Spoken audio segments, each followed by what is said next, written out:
नमस्कार, स्वागत है आप सभी का इंडिया न्यूज मध्य प्रदेश छत्तीसगढ़ देख रहे हैं आप। मैं हूं आपके साथ पराग गुप्ता और वक्त हो गया है बड़ी बहस का। आज बात करेंगे कल पेश होने वाले आम बजट की। संसद का बजट सत्र आज से शुरू हो गया है। राष्ट्रपति द्रौपदी मुर्मू ने पहली बार संसद के ज्वाइंट सेशन को संबोधित किया। उन्होंने कहा कि भारत में मजबूत इच्छा शक्ति वाली सरकार है जो बिना डरे काम कर रही है। इसके लिए राष्ट्रपति ने सर्जिकल स्ट्राइक, आतंकवाद पर सख्ती, 370 और 3 तलाक का हवाला दिया। राष्ट्रपति ने कहा कि हमें आत्मनिर्भर भारत बनाना है जहां गरीबी ना हो और मध्यम वर्ग वैभव से युक्त हो। उन्होंने गरीबों को मुफ्त अनाज की स्कीम जारी रखने की बात कही।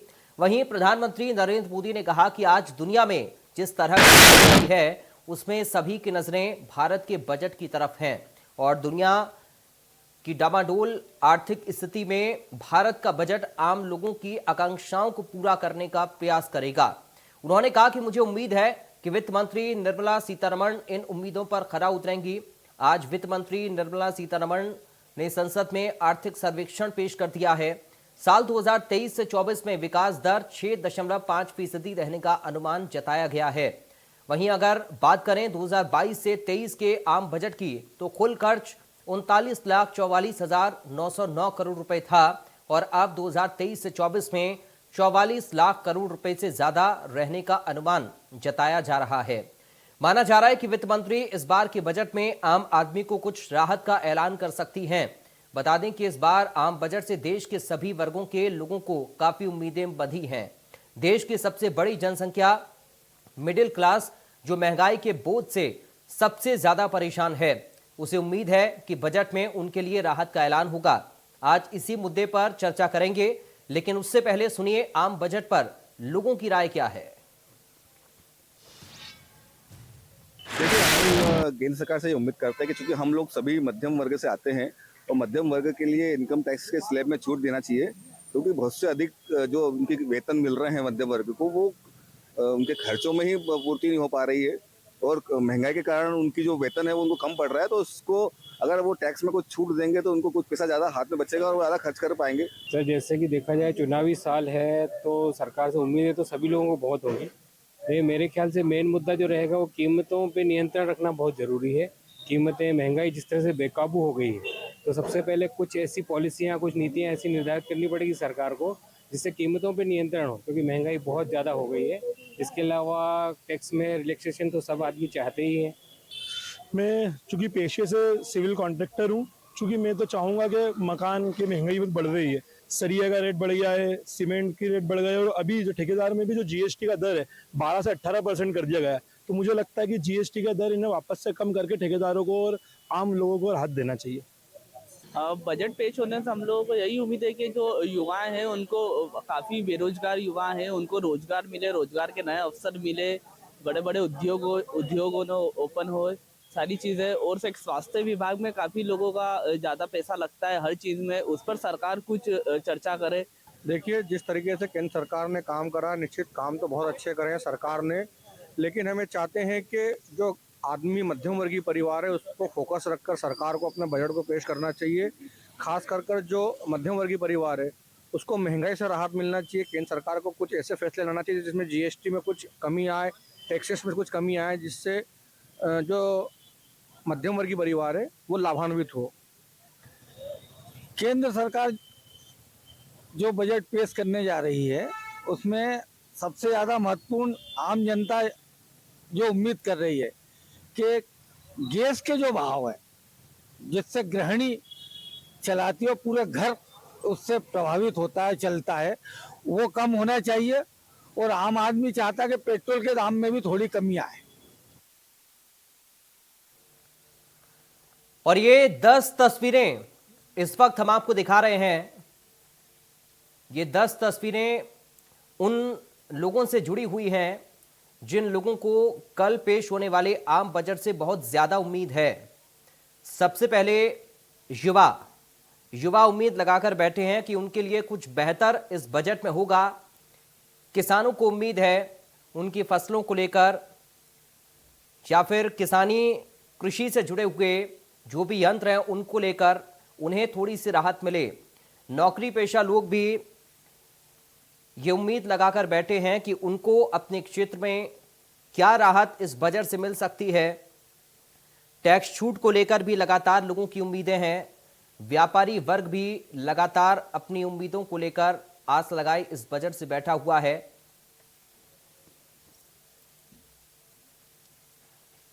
इसके साथ ही मजदूरों की बात करें, महिलाओं की बात करें, टैक्स पेयर्स की बात करें, मध्यम वर्ग हो, तमाम ऐसे वर्ग, तमाम ऐसे लोग, अलग अलग सेक्टर से जुड़े हुए लोग इस बजट को लेकर काफी सारी उम्मीदें लिए बैठे हैं।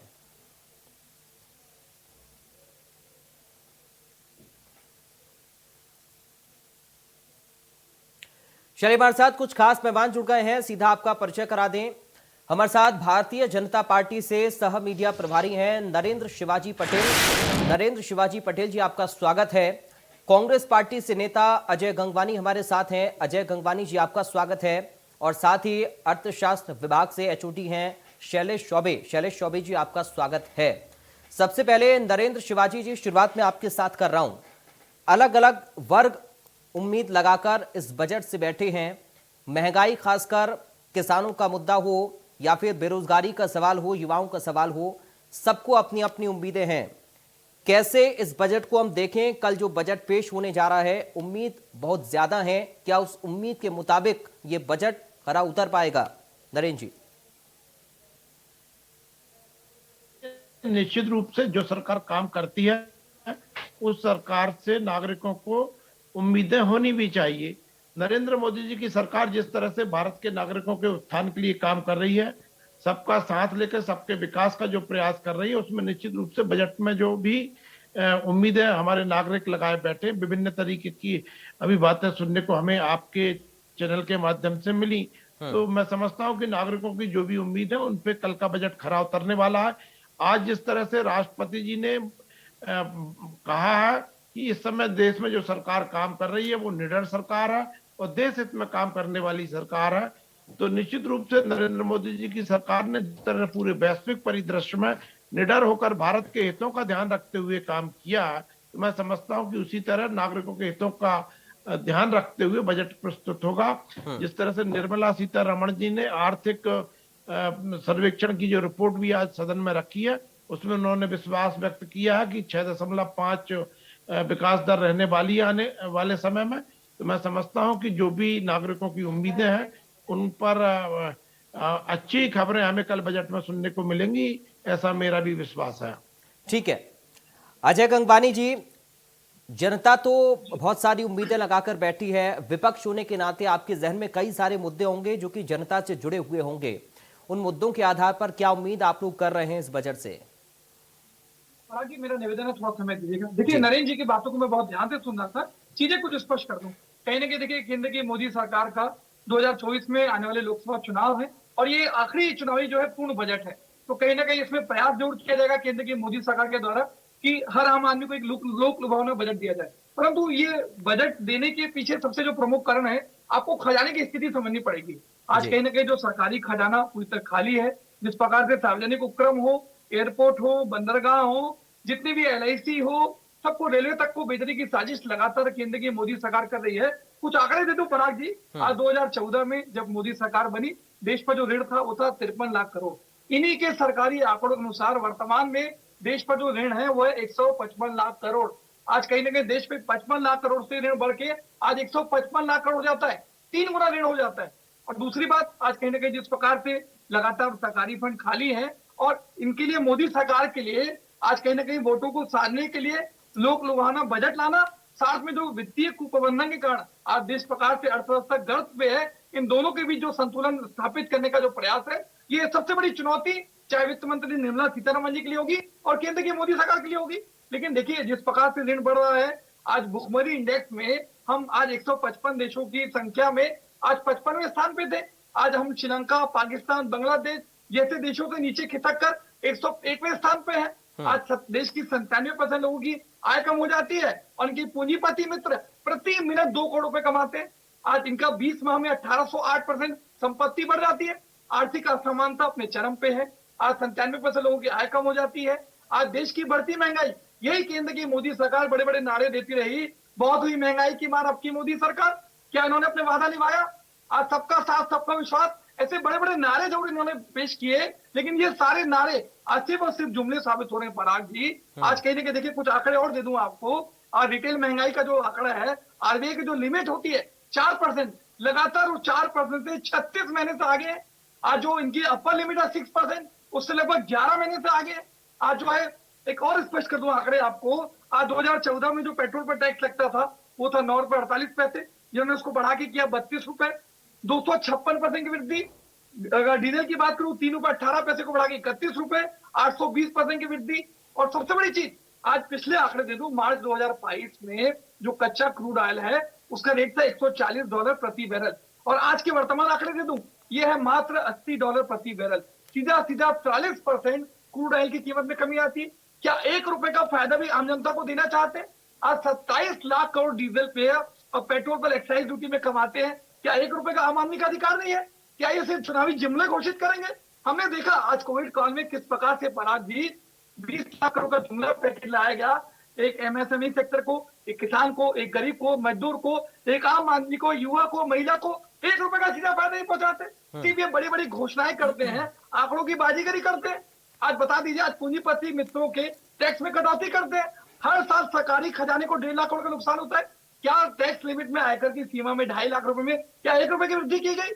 ये इससे स्पष्ट होता है कि इनकी प्राथमिकताओं में सिर्फ और सिर्फ इनके पूंजीपति उद्योगपति मित्र है, देश के आम नागरिक का फायदा नहीं है। आज कहीं ना कहीं देखिए, मैं स्पष्ट कहना चाह रहा हूँ, आज जो बजट है वो सिर्फ एक आय व्यय का ब्यौरा नहीं है, एक पॉलिसी मेकर डॉक्यूमेंट है, जो सीधा सीधा स्पष्ट प्रमाण है, एक स्पष्ट आईना होता है कि वर्तमान सरकार आम आदमी के जेब में क्या डालने का प्रयास करेगी, क्या सीधा फायदा पहुंचाने का प्रयास करेगी, आज आम आदमी के भविष्य को लेकर क्या सोच है, देश के आने वाले भविष्य के लिए क्या फुलप्रूफ योजना है, क्या कार्य योजना है, क्या रोड मैप है, क्या आर्थिक फ्रेमवर्क है, ये दिखता है। लेकिन कहीं ना कहीं जो इस 8 सालों में लगातार बजट आए हैं और जो पिछला बजट आया है उससे आज देश की आम जनता पूरी तरह परेशान रही।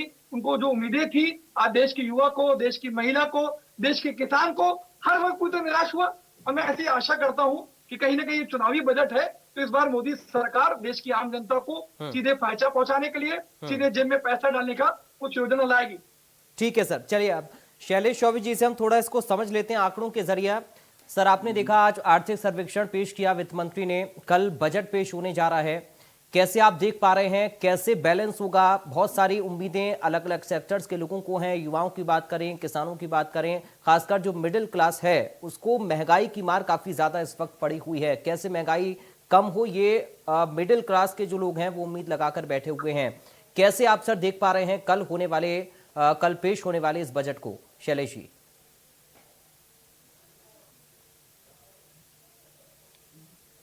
पराग जी, मैं सबसे पहले आपको धन्यवाद देना चाहता हूं जी।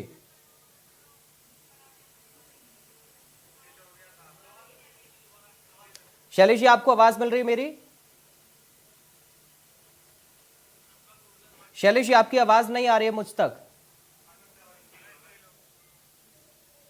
आप सुन पा रहे हैं क्या सर? हाँ जी जी जी जी, बोलिए सर, बोलिए, रखिए अपनी बात पूरी करिए आप।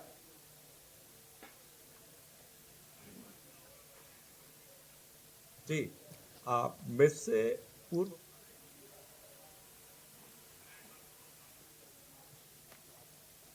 शैलेश जी, आपको आवाज मिल रही है क्या? चलिए, लगता है जी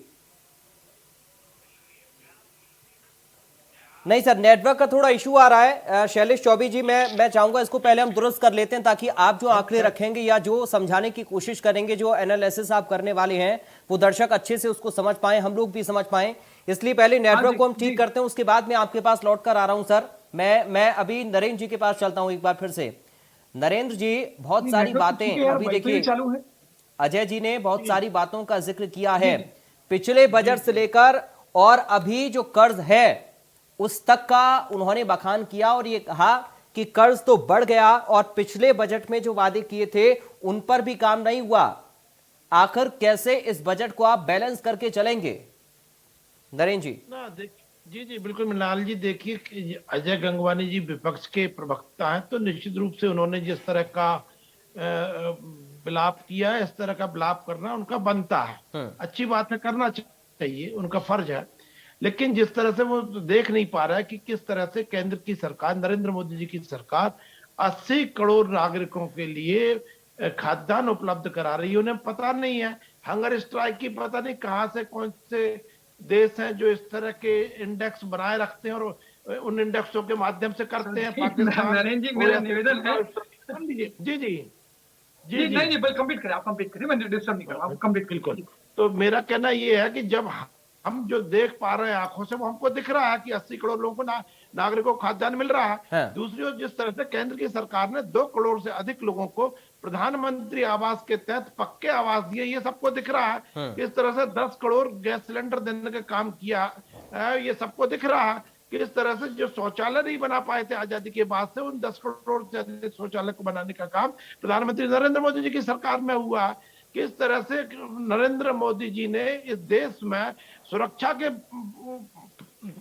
फ्रंट में जो काम किया, वो सबको दिख रहा है। किस तरह से सुरक्षा में, चाहे नेवी हो, चाहे आर्मी हो, चाहे वायुसेना हो, सभी में हथियारों की आगमन हो रहे हैं, साधनों का आगमन हो रहा है। जहाँ आत्मनिर्भर भारत के तहत यदि भारत में निर्माण शुरू हुआ है, तो दूसरी ओर जो टेक्नोलॉजी की है, जिन संयंत्रों की, यंत्रों की, मशीनों की, जिन हथियारों की हमको विदेश से आवश्यकता थी, उनको विदेश से ले रहे हैं। तो इस तरह से हर तरीके से भारत मजबूत हो रहा है, मजबूती के साथ खड़ा हो रहा है। लेकिन देखिए, अभी ये कर्ज में की बात जहां तक कर रहे हैं, लेकिन उसका उपयोग क्या हो रहा है, इसको भी तो देखें। किस तरह से उसका सदुपयोग हो रहा है, किस तरह से गरीब कल्याण की अनेक योजनाएं चल रही हैं। आज जो कच्चे मकानों में रहते थे, जो पन्नियों में रहते थे, जो टीन के मकानों में रहते थे, आज वो पक्के मकानों में रह रहे हैं। इसलिए नरेंद्र मोदी जी से प्रसन्न है। बाकी का जब डीजल पेट्रोल की बात कर रहे थे, अड़ोस पड़ोस के जितने भी देश हैं, उस समय 250 रुपए के आसपास रेट चल रहे हैं इस समय सारे देशों में, और अब भारत में अभी भी वही रेट है। मैं अजय गंगवानी नहीं नरेंद्र जी, देखिए अभी अजय जी ने क्या कहा कि जब क्रूड ऑयल सस्ता था, जब क्रूड ऑयल महंगा था, तब तेल सस्ता था, 140 था, और अभी सस्ता है तो आप महंगा बेच रहे हैं। मैं उसी विषय पे आ रहा हूँ, मैं वही विषय पे आ रहा हूँ। हाँ। गंगवानी जी, मैंने आपको बड़े ध्यान, मुझे भी सुन मैं डिस्टर्ब नहीं कर रहा हूं नरेंद्र जी, आप सितंबर 2013 में, मैं आपके समस्त दर्शकों से भी निवेदन करूंगा, सितंबर 2013 में भारत में डीजल पेट्रोल के क्या रेट थे, ये दर्शक लोग देख लें। आज भी वही रेट भारत में चल रहा है, 10 साल बाद भी उसी रेट पर यदि हमारे देश में डीजल पेट्रोल मिल रहा है। जो कि कांग्रेस की सरकार में सारी ऑयल कंपनियां जो थी वो कर्जे में डूबी हुई थी। किस तरह से उनको ऑयल पॉइंट बना के उनको बचाने की इन्होंने कोशिश की थी, बेचने का काम किया था। आज में सारी की सारी ऑयल कंपनियां में आई हैं, सरकार की वजह से आई हैं। उन कंपनियों को डुबाने का काम किया था कांग्रेस ने। तो आज बहुत बड़ा अंतर आया। लेकिन निश्चित रूप से देखिए, कांग्रेस के पेट में तो दर्द होने वाला है, लेकिन देश समझ रहा है। इसलिए देश भारतीय जनता पार्टी के साथ खड़ा है, नरेंद्र मोदी जी के साथ खड़ा है। और निश्चित रूप से कल का बजट, गंगवानी जी को मैं साधुवाद देता हूं, उनको धन्यवाद देता हूं कि उन्होंने माना है कि कल का बजट जो भी आने वाला है वो नागरिकों के हित में आने वाला है। अब उसे भले वो लोक लुभावन कहे या कुछ भी कहे, लेकिन वो तो ये भी कह रहे हैं ना कि चुनाव को देखते हुए आएगा, जुमला पैकेज होगा, जुमला पैकेज आने वाला है। ठीक है, चलिए अजय जी एक कमेंट में आपसे ले लूं, फिर शायद शैलेश जी मेरे साथ जुड़ रहे हैं, उनके पास भी हम चलेंगे। अजय जी, आर्थिक सर्वेक्षण के बाद ये कहा जा रहा है कि बेरोजगारी दर कम हो गई है। पराग जी, मेरा निवेदन है, थोड़ा सा मुझे 1.5 मिनट का समय दीजिए। देखिए नरेंद्र जी ना भारतीय जनता पार्टी के वरिष्ठ प्रवक्ता है, चाहे मीडिया प्रभारी हैं, कहीं ना कहीं उनमें नैतिक साहस नहीं है कि सच को स्वीकार करें। जो आंकड़े मैं दे रहा हूं ना, ये आपकी सरकार के द्वारा संसद में एक प्रश्न के जवाब में दिए हैं। आप चेक करिएगा नरेंद्र जी, 2014 में 55 लाख करोड़, वर्तमान में 155 लाख करोड़, 3 गुना ऋण। दूसरी बात, IMA जो वर्ल्ड की सबसे ऑथेंटिक संस्था है, उन्होंने स्पष्ट रूप से कहा कि आज सरकार के ऊपर GDP का 83%, पूरी जिम्मेदारी से इस बात को कह रहा हूं, 83% ऋण है। क्या एक कोई देश जिसकी GDP का 83% ऋण हो, क्या वो सही आर्थिक नीतियां बना सकता है? क्या देश की आम जनता के लिए सही बजट निर्धारित कर सकता है? यही सबसे बड़ा यह प्रश्न है। मैंने स्पष्ट रूप से कहा, जिस प्रकार से 20 लाख करोड़ का जुमला पैकेज था, कल का जो आने वाला बजट है वो भी सिर्फ और सिर्फ चुनावी जुमले, बेरोजगारी दर कम हुई है क्या? बेरोजगारी दर पे भी आ जाता हूं। देखिए वही भी स्पष्ट कर दूं, क्या ये नरेंद्र जी स्पष्ट करेंगे कि इनकी 8 साल की सरकार में 45 साल का बेरोजगारी का रिकॉर्ड टूटता है? 23 करोड़ लोग बेरोजगार हो जाते हैं। आज उन्होंने संसद के प्रश्न के जवाब में स्पष्ट रूप से कहा, आज 34 लाख जो है भर्तियां बाकी है, जिसको केंद्र सरकार ने अटका के रखा है। यहाँ पे आके बड़े बड़े दावे करते हैं, आज जो बेरोजगारी दर है उसका 45 साल का रिकॉर्ड टूटता है। वर्तमान में जो बेरोजगारी दर है वो भी लगातार 6% से ऊपर चल रही है। ये 2013-14 की बात कर रहे हैं। आपको स्पष्ट कर दूं, आज 2014 में जब सरकार में थे तब पेट्रोल का रेट था 56 रुपए प्रति लीटर, वर्तमान में है 100 रुपए प्रति लीटर। और उस समय डीजल का रेट था 44 रुपए, वर्तमान में रेट है 90 के पार। तब सिलेंडर का रेट था 400 रुपए, आज 1100 के पार। इनकी स्मृति रानी हेमा मालिनी सिलेंडर लेके प्याज की माला के रोड पे पहुंच जाती थी। आज कहाँ है सब केंद्रीय मंत्री हेमा मालिनी? सब ढूंढते रहते हैं जनता आज उनको। आज ये सिर्फ चुनावी जुमले न करे। आप जो है पेट्रोल पे 820% एक्साइज बढ़ाते हैं, आप डीजल पे 256% बढ़ाते हैं। आज 27 लाख करोड़ की डकैती आम आदमी के जेब से करते हैं। आज सीधे सीधे इस पर आंकड़े दे रहा हूं, एक साल में क्रूड ऑयल की कीमत में 40% की कमी आई। क्या 1 रुपए का फायदा अपने आम इंसान को दिया? सिर्फ और सिर्फ पूंजीपति मित्रों को फायदा करिए, उनका कॉर्पोरेट टैक्स कम करिए, आम आदमी के तो देखना नहीं है। क्या आपने कभी आयकर की लिमिट 1 रुपए बढ़ाई? क्या आम आदमी को फायदा पहुंचाया? दूसरी सबसे बड़ी बात, आज लोक कल्याणकारी योजनाओं की बात कर दूं, आज चाहे फूड सब्सिडी की बात करूं, खाद सब्सिडी की बात करूं, मनरेगा का बजट इसमें 25 से 35% की कमी की गई है। पराग जी कुछ आंकड़े दे देता हूं आपको। फूड सब्सिडी का पहले का बजट था वो था 2,86,000 करोड़, इसको घटा के इन्होंने किया 2,06,00,000। 28% जो है फूड सब्सिडी का बजट कम करते हैं। मनरेगा का बजट 21-22 में था 1,11,000 करोड़, इन्होंने घटा के किया 98,000 करोड़। पिछले बार 98,000 करोड़ से 26% की कमी करके 73,000, मतलब कुल मिला के 56% आप मनरेगा के बजट में कमी करते हैं। ये वही मनरेगा है जो देश के कोविड काल में लोगों को रोजगार देने के लिए गलत आंकड़े मत रखिए।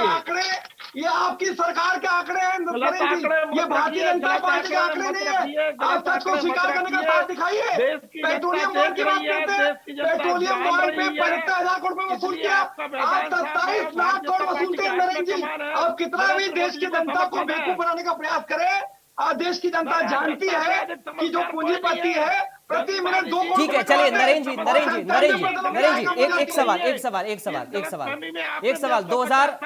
नरेंद्र शिवाजी पटेल साहब प्लीज, पटेल साहब थोड़ा सा रुकिए सर।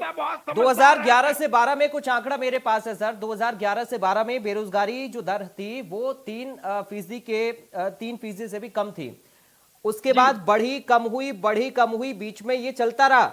लेकिन अभी दर क्या है? अभी 7% के आसपास है और आप कह रहे हैं कि कम हो रही है।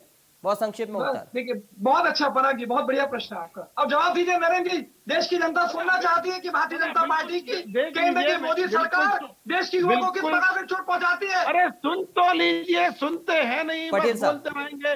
देखिए, निश्चित रूप से नरेंद्र मोदी जी के नेतृत्व में जिस तरह से आर्थिक नीतियां बनी है और आर्थिक विकास देश का हुआ है, आत्मनिर्भर भारत की ओर हम बढ़े हैं। अरे बेरोजगारी दर की बात कीजिए पराग जी, आपके प्रश्न का जवाब दीजिए इनसे। ये नैतिक साहस दिखाई चलन पे 3% से बेरोजगारी दर 7% हो जाती है। देखिए अजय जी क्या कह रहे हैं कि महंगाई दर नीतियां आई हैं, जिस तरह से पराग जी मेरा निवेदन है, आप वरिष्ठ एंकर है, ये आपकी जिम्मेदारी है। आपने बहुत अच्छा प्रश्न पूछा है। नरेंद्र जी एक मिनट सर प्लीज, एक एक करके